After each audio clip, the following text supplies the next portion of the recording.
Okay, here I am. Sorry, I'm using one hand here, but I am applying the saddle soap. You just basically wet your brush and put it into the saddle soap. Just dip it in a little bit and then go to town with the leather. Usually with two hands, of course. I'm using one hand, but you just scrub it lightly. Don't have to press too hard. Just go ahead and scrub it.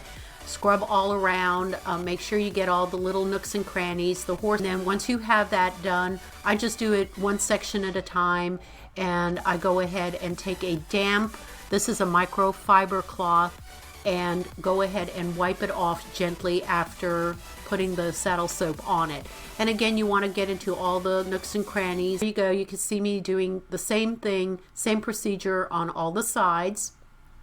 Just giving it a good scrub. Again, you don't have to be, very liberal with this. You can just be very gentle with it, but just make sure that you go and get into all those nooks and crannies.